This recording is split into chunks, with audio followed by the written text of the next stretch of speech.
Last जो है हमारा टॉपिक है वो है चैप्टर 3 और द एंट्री, और इसमें हमने एक्सरसाइज 3-10 को चेक करना है। तो इसको देखते हैं 3-10 को। On the mark construction began operations on December 1st। In setting up its accounting procedures, the company decided to debit expense account where it prepays its expenses and to credit revenue account when customer pays for the services in advance. The pay journal entries for item A through D.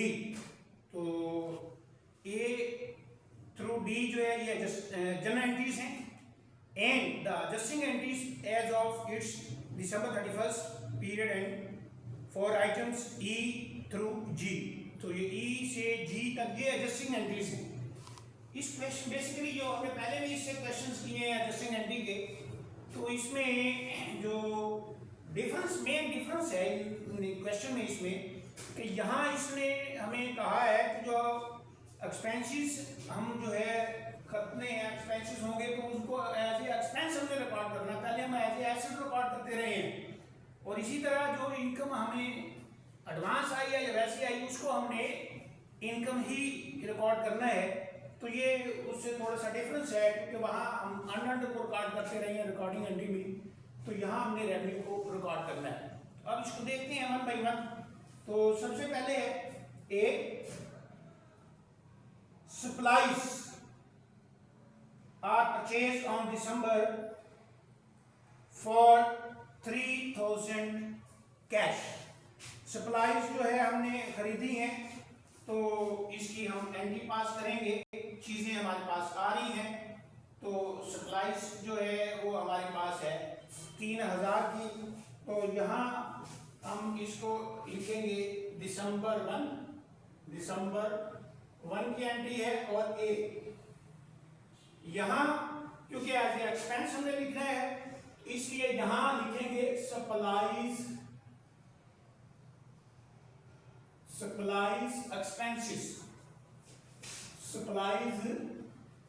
Expenses लिखेंगे।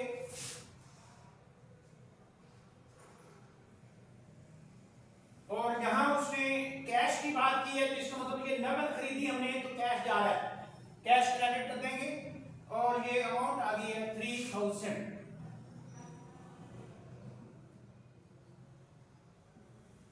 तो ये supplies थी जो हमने जो है record की है, तो इसकी हम नरेशन यहां लिख देंगे।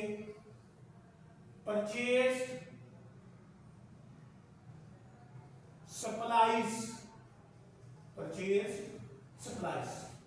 इसी तरह नेक्स्ट है बी जो है December 2 की एंट्री है, December 2 आ जाएगा यहां बी।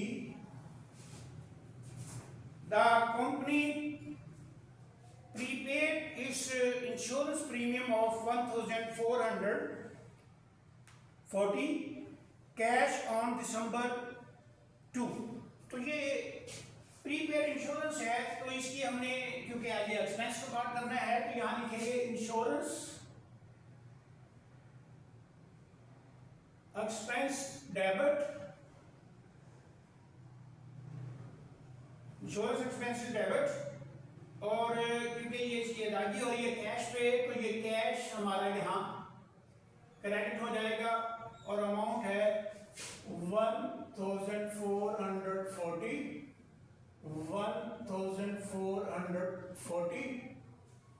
तो यहाँ लिखेंगे पेड इंश्योरेंस। नेक्स्ट आ गया है सी।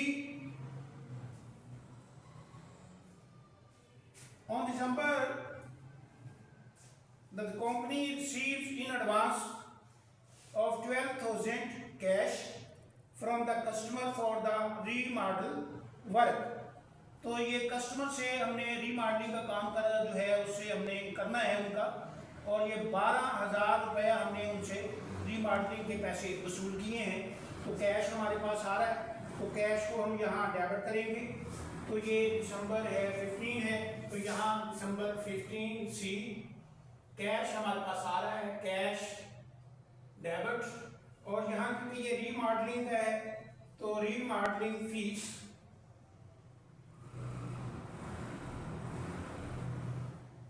रीमॉडलिंग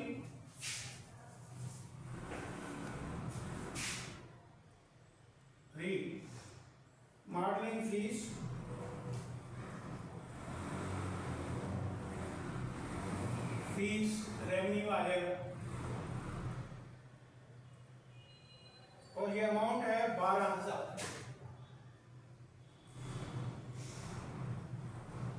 अर्न भी साथ लिख सकते हैं क्योंकि हमने वसूल कर दिया है, क्योंकि अनपोर्शन तो इसमें लिख लेंगे fees receive remodelling fees receive. Next D है, डी ऑन दिसंबर 28, तो दिसंबर हमारे पास यहाँ आ गया 28। D the company received 3,600 from another customer for remodeling work to be performed in January। उससे हमने 3600 रुपया और वसूल कर लिया है और रीमॉडलिंग जो है उसमें पैसे और इसका काम करना हमने जनवरी में, तो इसमें भी यही एंट्री सेम आ गई। कैश आ रहा हमारे पास, री मॉडलिंग फीस रेवेन्यू अर्न्ड, तो यहाँ भी अर्न्ड आप लिख सकते हैं। तो ये अर्न कर लिया हमने, फिर ये अमाउंट है हमारे पास 3600, तो ये 3600 से डेबिट और क्रेडिट ये हो जाएंगे। तो यहाँ भी वही लिख लेंगे कि remodelling fees received in advance लिख सकते हैं।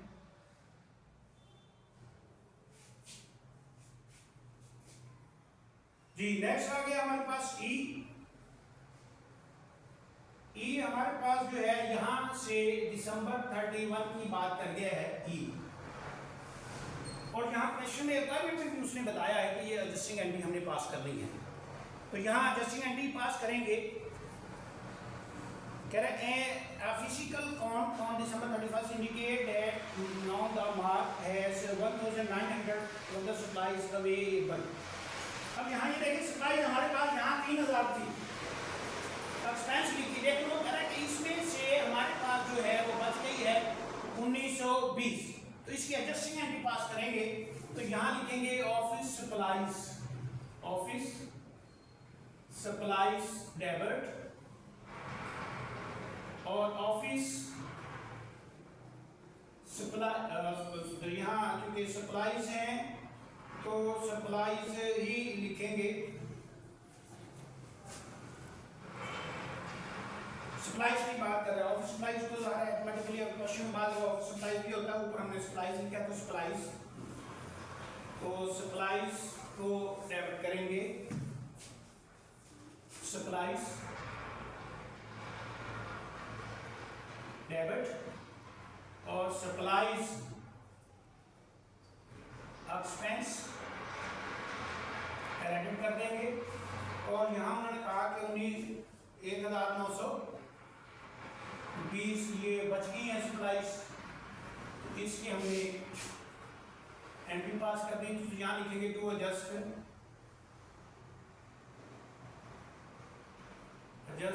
सप्लाईज। तो नेक्स्ट है जी एफ, तो ये भी दिसंबर में हमारे पास 31 दिसंबर की बात है, तो ये भी एडजस्टिंग एंट्री है।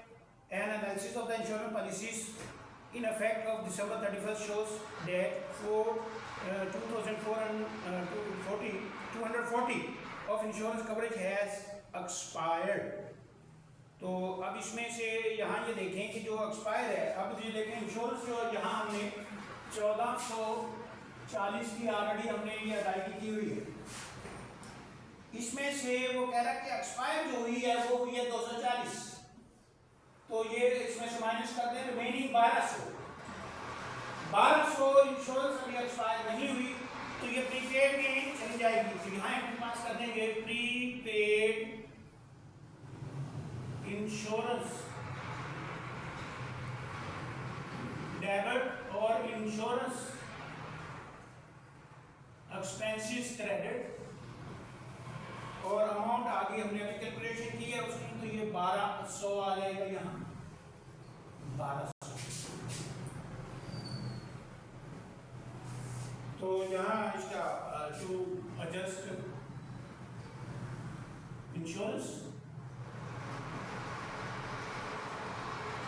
एक्सपेंस। नेक्स्ट जो है इसमें जी वही एडजस्टिंग एंट्री है जी की भी। जी में कह रहा है as of December 31st only one remodeling project has been worked on and completed. The 6,300 fees of the project has been received in advance. अब इसमें यहाँ ये देखें कि हमारे पास जो है हमने जो है ऑलरेडी एक तो ये 12,000 वसूल किया हुआ है और फिर ये हमने किया है 3600। तो टोटल हमारी रिकवरी आप ये देखें 12,000 जमा इसमें 3600 करेंगे तो ये 15,600 आ गया। इसमें से वो कह रहा है कि हमने जो है एडवांस में जो रिमेनिंग हमारे पास है वो इस वक्त है 6,300, इसको इसमें से माइनस कर दें तो इट मीन्स यहाँ जो है 9,300। तो 9,300 है इसकी अब हम एंट्री पास करेंगे तो इसमें अनअर्न में शिफ्ट कर देंगे इसको, क्योंकि यहाँ हमने रीमॉडलिंग फीस अर्न लिखा हुआ है तो यहाँ रीमॉडलिंग